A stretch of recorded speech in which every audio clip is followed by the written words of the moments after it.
ইউক্রেনে রাশিয়া আগ্রাসন চালায় 2022-এ, কিন্তু এই আগ্রাসনের স্থায়ী সমাধান হয়নি এখনো।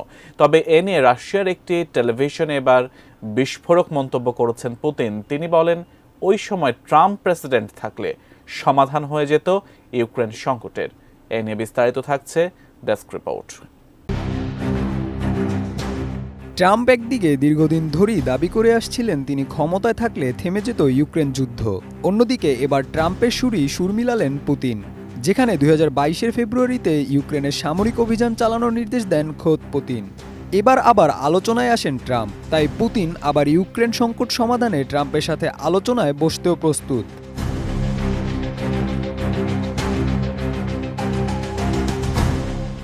তবে সাক্ষাৎকারটিতে পুতিন বলেন, আমি ট্রাম্পের সাথে একমত। যদি 2022-এ ট্রাম্পের জয় ছিনিয়ে আনা যেত তাহলে এড়ানো যেত ইউক্রেন সংকট।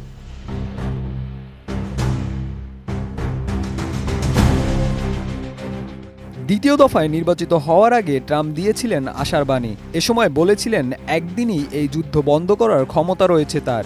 কিন্তু প্রেসিডেন্ট হওয়ার পর ইউক্রেন ও রাশিয়া বিষয়ক বিশেষ দূত কেইথ কোলেককে বেঁধে দেন 100 দিন সময়। 250-টিরও বেশি ডিজাইন অপশন নিয়ে ওয়ালটন স্মার্ট ফ্রিজ, বোঝে আপনার প্রয়োজন। তবে এবার শপথের পর ট্রাম্প আবার বলেন, ইউক্রেনের প্রেসিডেন্ট ভ্লাদিমির জেলেনস্কি তাকে যুদ্ধবন্ধের একটি চুক্তি চান। এজন্য পুতিনকেও একটি স্থায়ী সমাধান খুঁজে বের করার পরামর্শ দিয়েছিলেন ট্রাম্প।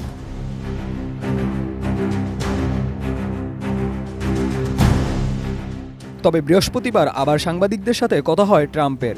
এ সময় তিনি বলেন, রাশিয়ার উচিত একটা চুক্তি করা। যদি পুতিন বৈঠকে বসতে চান তবে দ্রুতই বৈঠকে বসবেন ট্রাম্প। আর রাশিয়া যুদ্ধ বন্ধ না করলে আবারও নানামুখী নিষেধাজ্ঞার মধ্যে পড়বে।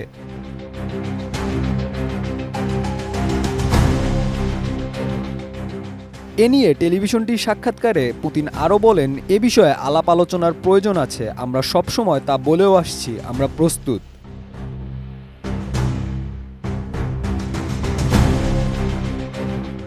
তবে ইউক্রেনে কিভাবে শান্তি ফেরানো যায় তা নিয়ে যুক্তরাষ্ট্রের নতুন প্রশাসন এখনও পর্যন্ত কোনো সুনির্দিষ্ট পরিকল্পনার কথা জানায়নি।